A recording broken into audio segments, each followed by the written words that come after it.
कैसे हैं आप सब? उम्मीद करती हूँ आप सब अच्छे होंगे और आपकी तैयारी भी ज़ोरों शोरों से चल रही होगी। आपकी उसी तैयारी को और ज़्यादा चार चांद लगाने और उसको और ज़्यादा ज़ोर शोर से करवाने के लिए हम लोग यहाँ पे उपस्थित हैं।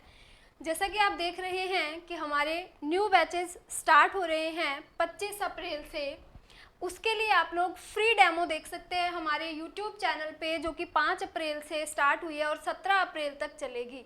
आप लोग डेमो क्लासेस लीजिए, फिर उसके बाद आप क्या कीजिए, हमारे कोर्स में इनरोल कीजिए, जो कि नया शुरू हो रहा है हमारा नया बैच 25 तारीख से 25 अप्रैल से, जिसमें आपको bilingual live classes plus recorded classes और बाइलिंगुअल ही क्या मिलेगा, स्टडी मटेरियल भी मिलेगा। तो चलिए हमारी आज की क्लास स्टार्ट करते हैं। हमारी लास्ट क्लास के अंदर हम लोगों ने IBPS AFO के 2019 में रीजनिंग के आए हुए क्वेश्चंस को स्टार्ट किया था। उसमें हम लोगों ने 10 क्वेश्चन कर लिए थे और उसी के अंदर आज हम लोग नेक्स्ट क्वेश्चन, हमारे आगे वाले जो क्वेश्चंस हैं उनको स्टार्ट करते हैं। जो 10 क्वेश्चन हम लोगों ने किए उनमें से कुछ क्वेश्चंस हमारे थे कोडिंग डिकोडिंग से और कुछ क्वेश्चंस थे हमारे ब्लड रिलेशन के चैप्टर से और तीसरे टाइप के क्वेश्चन हमने देखे डायरेक्शन सेंस के चैप्टर से। तो 3 टाइप के क्वेश्चन हम लोग कर चुके थे और नेक्स्ट जो हमारा 11 नंबर क्वेश्चन है वो कुछ हमें रैंकिंग चैप्टर से दिखाई दे रहा है।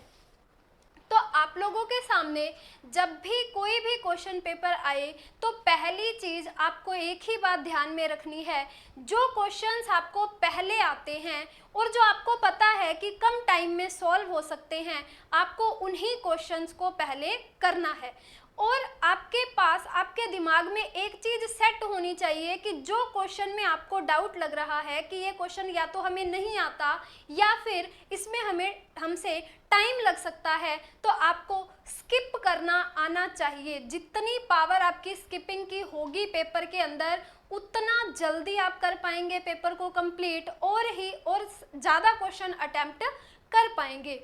तो आज का जो हमारा क्वेश्चन है 11 नंबर, वो कौन से चैप्टर से है? वो हमारे रैंकिंग चैप्टर से है, जिसमें दिया गया है कि 6 व्यक्ति हैं A, B, C, D, E और F। उनका क्या है, अलग अलग वेट है, उनका अलग अलग वजन दिया गया है और उस वजन के हिसाब से हमें इनकी क्या करनी है, रैंकिंग करनी है। तो चलिए स्टार्ट करते हैं, पढ़ते हैं हमारे इस क्वेश्चन की पहली लाइन। इसने क्या कहा कि D केवल एक व्यक्ति से हल्का है। पहली बात तो ये है कि व्यक्ति कितने हैं, 6 व्यक्ति हैं और D क्या है, केवल एक व्यक्ति से हल्का है। यानी कि मैं कह सकती हूँ कि अगर मैं यहाँ पर 6 व्यक्ति को बिठाना चाहूँ, मैंने कहा 1 2 3 4 5 और 6, मैं कहूँ कि इन 6 डिब्बों में मैंने उन 6 व्यक्तियों को बिठाना है कि जिनके अलग अलग वजन हैं। तो सबसे भारी मैं ऊपर बिठाऊंगी और सबसे हल्का मैं क्या करूँगी, नीचे बिठाऊंगी।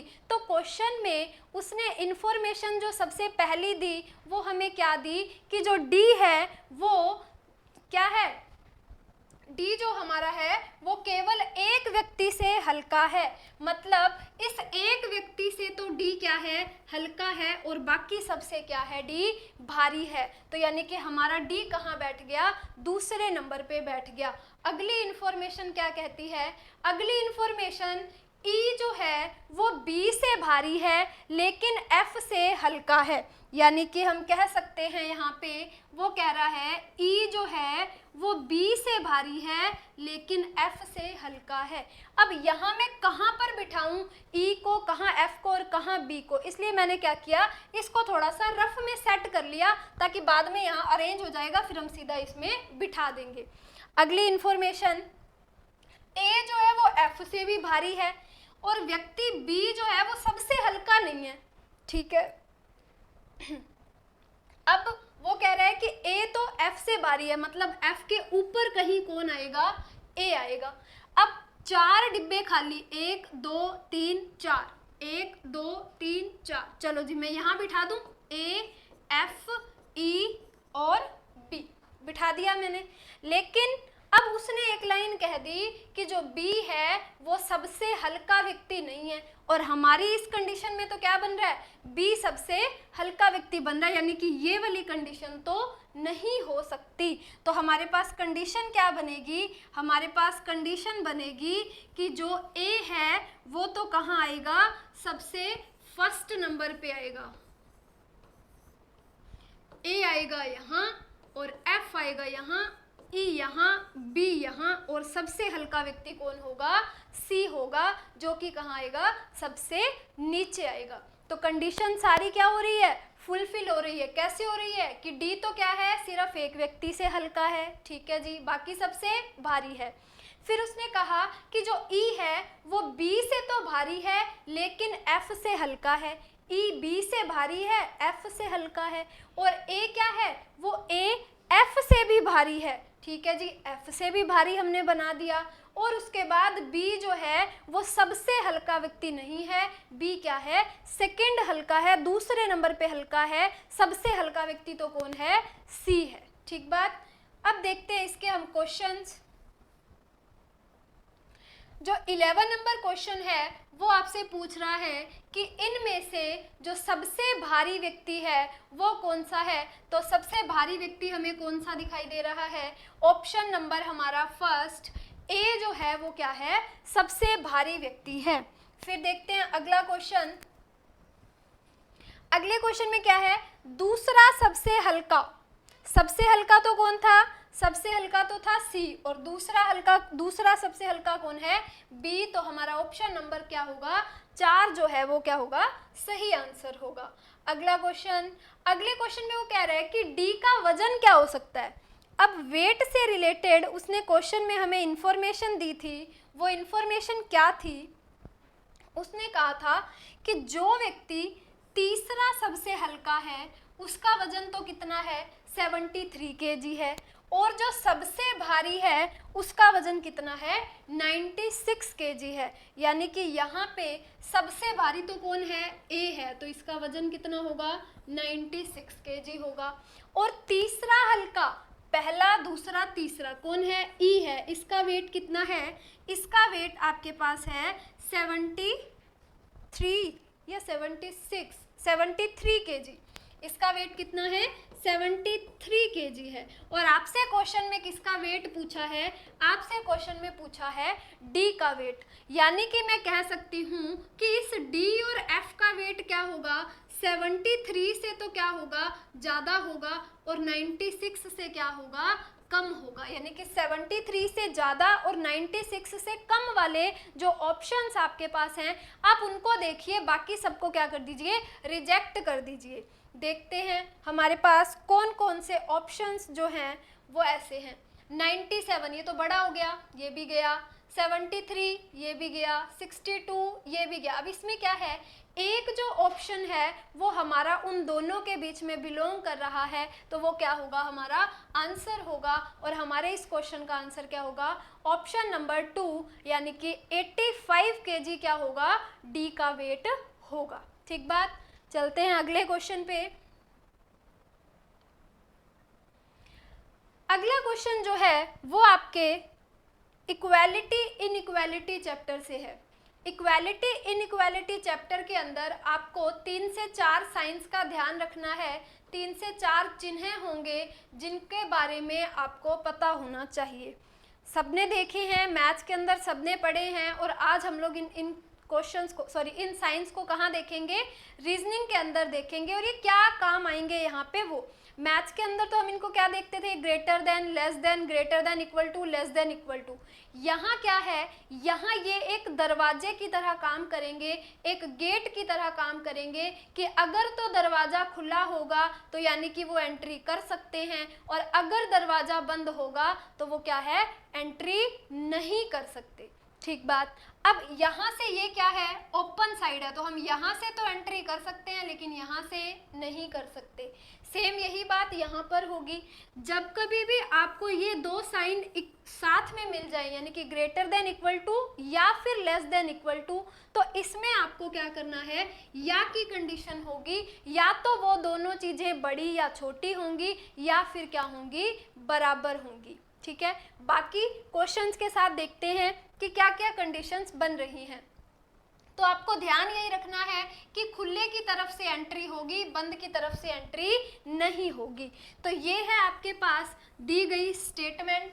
इस स्टेटमेंट के बेस पे आपको क्या बताना है, कुछ कंक्लूजन्स दिए गए हैं और वो बताने हैं कि ये कंक्लूजन्स क्या हैं, सही हैं या फिर गलत हैं। तो चलिए स्टार्ट करते हैं। फर्स्ट जो हमारा कंक्लूजन है वो कहता है कि क्या आप डी से आर जा सकते हैं।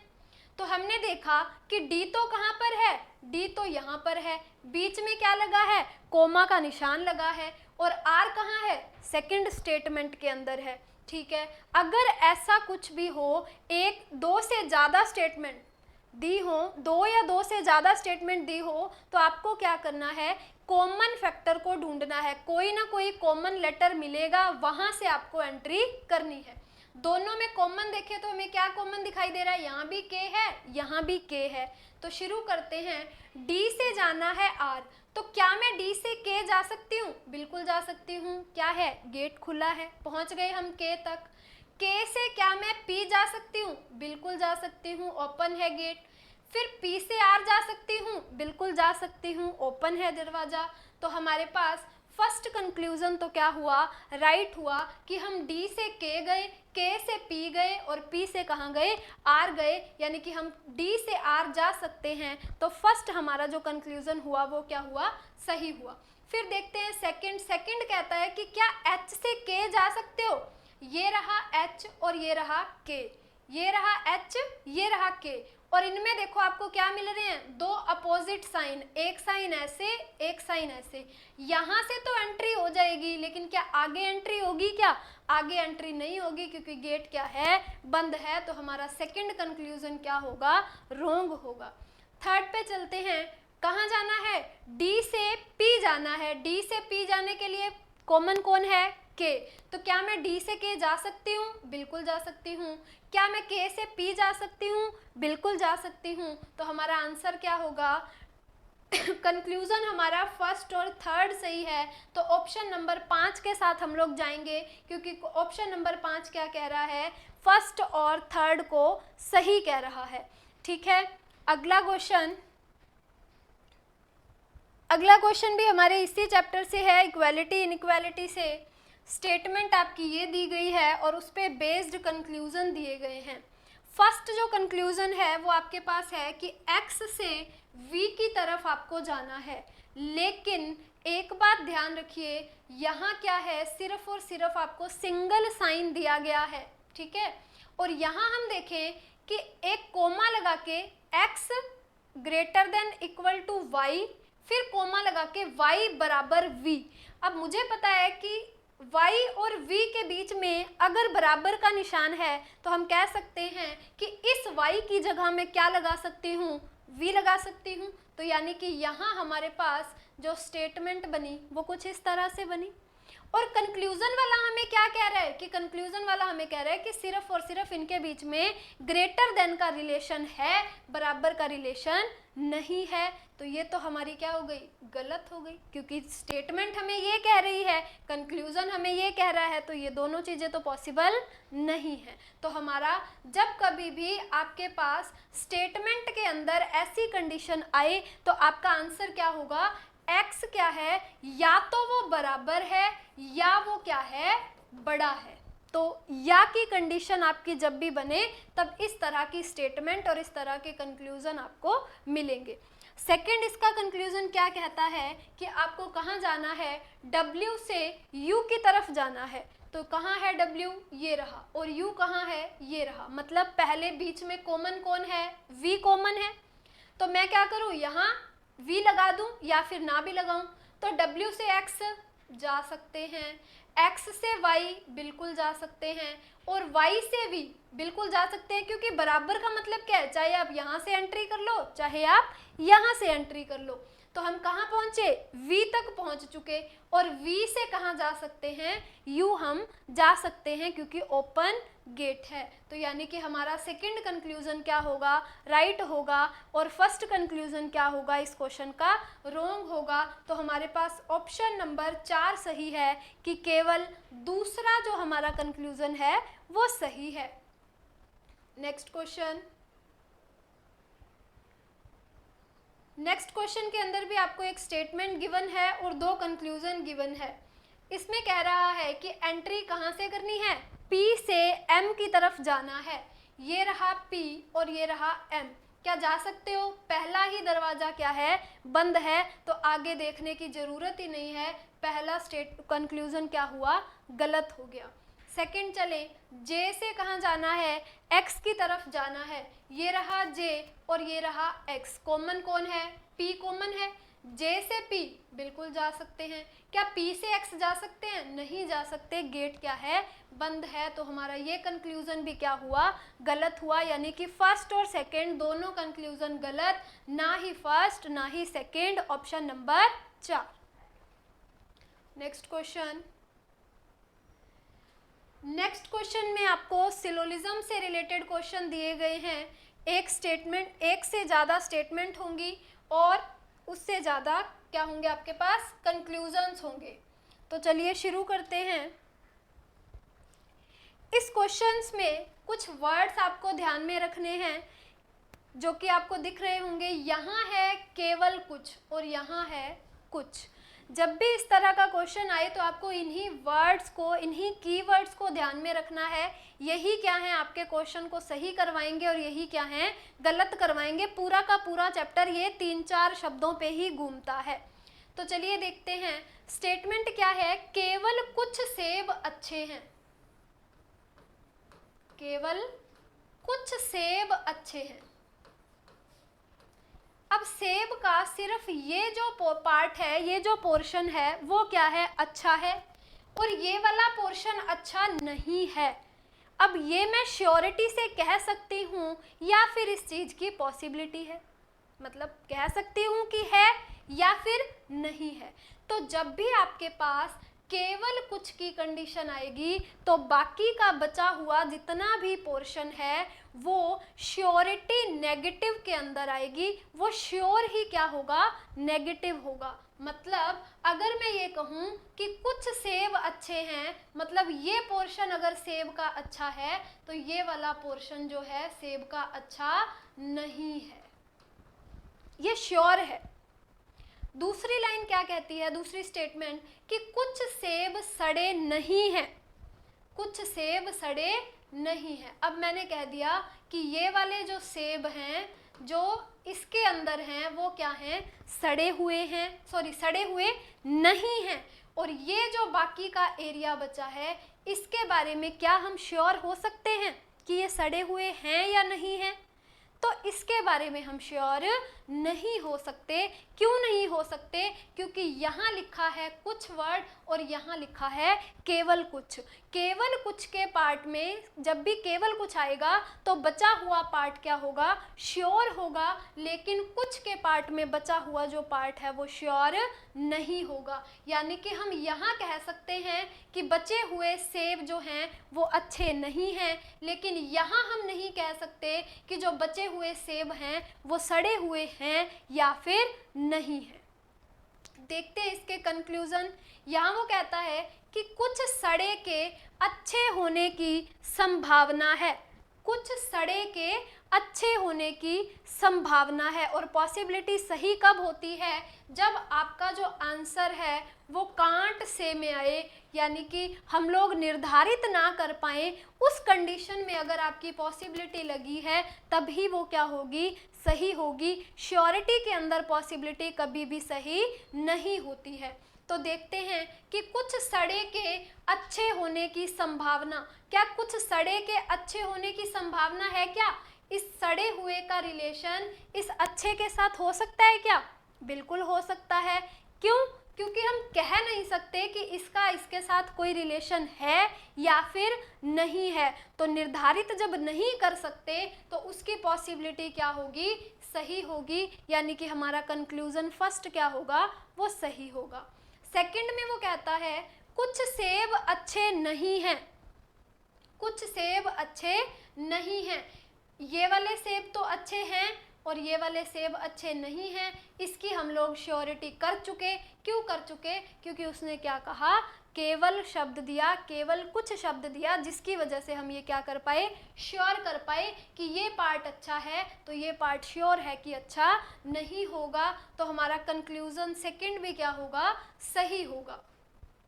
फर्स्ट कंक्लूजन दोबारा से चेक करें कि क्या ये पॉसिबिलिटी है क्या, कुछ सड़े के अच्छे होने की संभावना, क्या इस सड़े हुए पार्ट का इस अच्छे के साथ रिलेशन हो सकता है? बिल्कुल हो भी सकता है और नहीं भी हो सकता।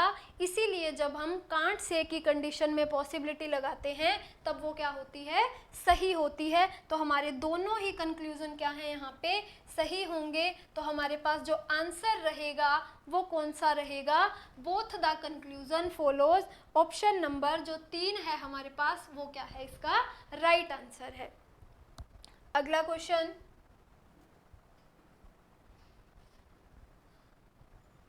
अगले क्वेश्चन में वही स्टेटमेंट्स गिवन हैं, कंक्लूजन्स गिवन हैं, केवल आलू टमाटर हैं। अब पिछले क्वेश्चन में क्या था, यहाँ पे कुछ लगा हुआ था, लेकिन यहाँ पे ये कुछ नहीं लगा। तो इस सिर्फ और सिर्फ जो केवल लिखा हुआ है, इसका मतलब क्या है कि जो सभी टमाटर हैं वो क्या हैं, आलू हैं।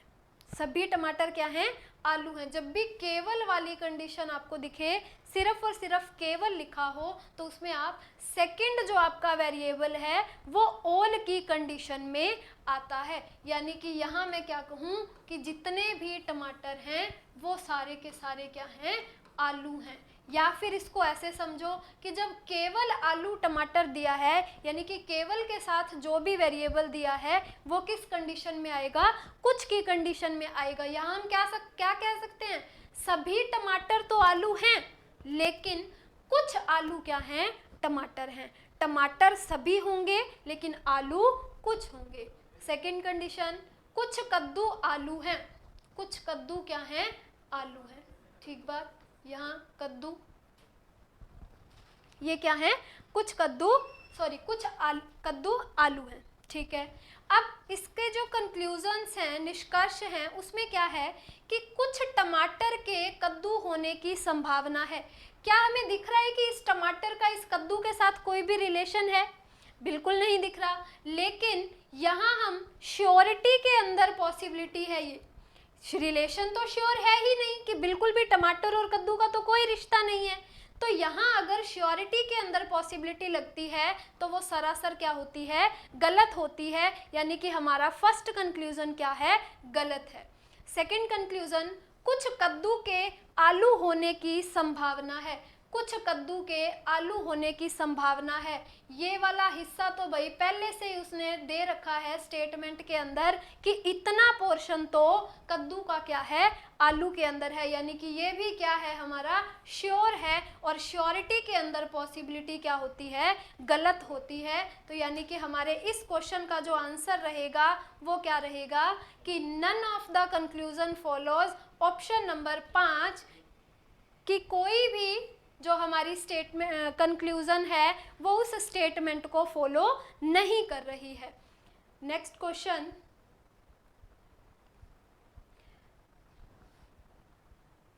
नेक्स्ट क्वेश्चन में उसने कहा कि सभी होमोसेपियंस बहादुर होते हैं। सभी होमोसेपियंस क्या हैं, ब्रेव हैं, बहादुर हैं। केवल कुछ होमोसेपियंस ही दीवाने होते हैं। फिर से वर्ड आ गया, केवल कुछ। केवल कुछ होमोसेपियंस ही क्या होते हैं, दीवाने होते हैं, यानी कि क्रेजी होते हैं।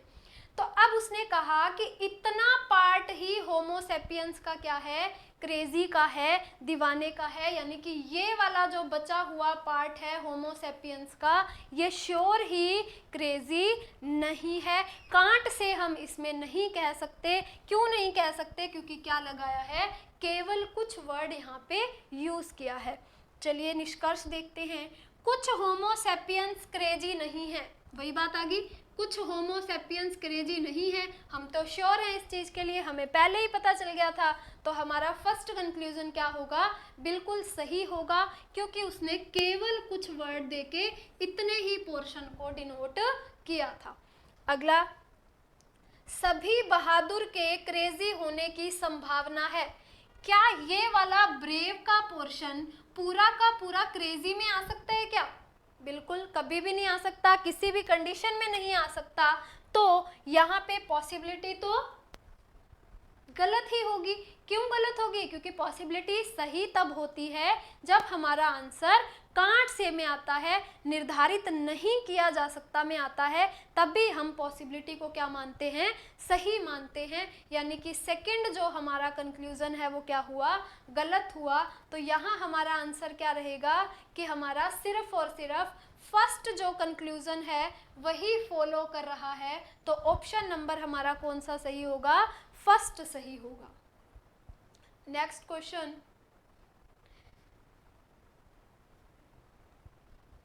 नेक्स्ट क्वेश्चन में वो कहता है कि कुछ तैयारी अच्छी नहीं है। कुछ तैयारी क्या है? अच्छी नहीं है। अब ये वाला जो पार्ट है वो तैयारी अच्छी नहीं का है, ठीक है। केवल कुछ अच्छे बुद्धिमान होते हैं। केवल कुछ अच्छे क्या होते हैं? बुद्धिमान होते हैं। यानी कि ये वाला जो पार्ट है ये तो है हमारे पास कि केवल कुछ अच्छे बुद्धिमान हैं, यानी कि बाकी के जो अच्छे वाला पोर्शन है वो हमारा बुद्धिमान नहीं है। ये हम लोग श्योरिटी से कह सकते हैं। कोई बुद्धिमान तैयारी नहीं है। इस बुद्धिमानी का इस तैयारी के साथ कोई भी रिलेशन नहीं है। ठीक बात। आगे देखिए इसके कंक्लूजन। कुछ अच्छे के बुद्धिमान नहीं होने की संभावना है। कुछ अच्छे के बुद्धिमान नहीं होने की संभावना है। ये वाला उसने क्या कहा था कि कुछ अच्छे बुद्धिमान होते हैं, केवल कुछ अच्छे, यानी कि ये वाला पोर्शन तो बुद्धिमान है और ये वाला पोर्शन बुद्धिमान नहीं है। और इस चीज के लिए हम लोग क्या हैं? बिल्कुल श्योर हैं। श्योरिटी की पॉसिबिलिटी क्या होती है? गलत होती है। तो फर्स्ट कंक्लूजन तो क्या हो गया? गलत हो गया। कोई तैयारी बुद्धिमानी नहीं है। कोई तैयारी बुद्धिमानी नहीं है, उसने पहले ही दे दिया कि इन दोनों के बीच में तो कोई भी रिश्ता नहीं है। तो हमारा सेकंड कंक्लूजन क्या हुआ? बिल्कुल सही हुआ। थर्ड कंडीशन है कुछ तैयारी के अच्छे होने की संभावना है। कुछ तैयारी के अच्छे होने की संभावना है। उसने स्टेटमेंट क्या दी थी कि कुछ तैयारी अच्छी नहीं है। मतलब ये वाला पोर्शन जो है वो क्या डिनोट करता है कि तैयारी अच्छी नहीं है। कुछ तैयारी, अब बाकी की जो तैयारी बची हुई है वो अच्छी हो भी सकती है और नहीं भी हो सकती। तो यानी कि कांट से की कंडीशन और कांट से की पॉसिबिलिटी क्या कहती है कि आपका कंक्लूजन क्या है? राइट है। तो यानी कि हमारे इस क्वेश्चन का आंसर क्या होगा? हमारा कंक्लूजन सेकंड और थर्ड जो है वो फॉलो करता है। तो हमारा राइट आंसर क्या होगा? ऑप्शन नंबर 4 जो होगा वो हमारा राइट आंसर होगा। नेक्स्ट क्वेश्चन, नेक्स्ट क्वेश्चन भी इसी चैप्टर से है और इसमें क्या कह रहा है कि कुछ धारक क्या हैं? शेयर है। कुछ धारक क्या हैं?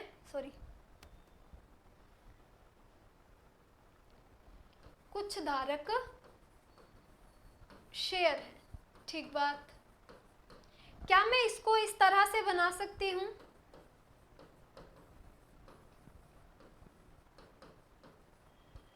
बिल्कुल बना सकती हूँ। इसका मतलब क्या हुआ? सभी शेयर तो धारक हैं लेकिन कुछ धारक क्या हैं? शेयर हैं। तो इसमें दोनों पॉसिबिलिटीज हमारी बन सकती हैं। फिर आगे उसने क्या कहा? केवल कुछ खाते बैंक हैं। अभी हमारे पास कुछ नहीं है, कोई बैंक शेयर नहीं है, मतलब इस शेयर का बैंक के साथ कोई भी रिलेशन नहीं है। इस शेयर का बैंक के साथ कोई रिलेशन नहीं है। केवल कुछ खाते बैंक हैं।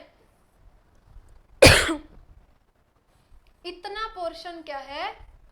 खाते हैं और बाकी का पोर्शन खाते नहीं है, क्योंकि वर्ड क्या दिया है? केवल कुछ। सेम बात यहाँ पर होगी कि ये वाला पार्ट तो है और ये वाला पार्ट नहीं है। सभी शेयर धारक हो सकते हैं। सभी शेयर धारक हो सकते हैं। इस कंडीशन में देखें तो हम कहेंगे कि नहीं हो सकता, लेकिन इस कंडीशन में देखें तो हम कहेंगे हो सकता है। तो हमारा क्या उत्तर होगा? कांट से, यानी कि निर्धारित नहीं किया जा सकता, और निर्धारित नहीं किया जा सकता में पॉसिबिलिटी क्या होती है? सही होती है। ठीक है, फिर वो कहता है कुछ बैंक शेयर नहीं है, कुछ बैंक शेयर नहीं है। तो यहाँ क्या है कि बैंक और शेयर और बैंक दोनों का कंप्लीटली कोई रिलेशन नहीं है, कि ना तो कोई शेयर बैंक है और ना ही कोई बैंक शेयर है। तो जब कोई भी नहीं है तो कुछ के होने का तो सवाल ही पैदा नहीं होता, यानी कि हमारा सेकंड कंक्लूजन भी क्या है? सही है। थर्ड कहता है कुछ खातों के बैंक नहीं होने की संभावना है, कुछ खातों के बैंक नहीं होने की संभावना है। उसने हमें क्या कहा कि ये वाला पार्ट कुछ बैंक खाते हैं और कुछ नहीं हैं, ये हम श्योर थे, क्योंकि वर्ड क्या दिया हुआ था? केवल कुछ। और श्योरिटी के अंदर पॉसिबिलिटी क्या होती है? गलत होती है। तो हमारे इस क्वेश्चन का आंसर क्या रहेगा? हमारा कंक्लूजन फर्स्ट और सेकंड जो है वो फॉलो करता है। तो हमारा आंसर क्या होगा? ऑप्शन नंबर 2 हमारे इस क्वेश्चन का आंसर रहेगा। ठीक है।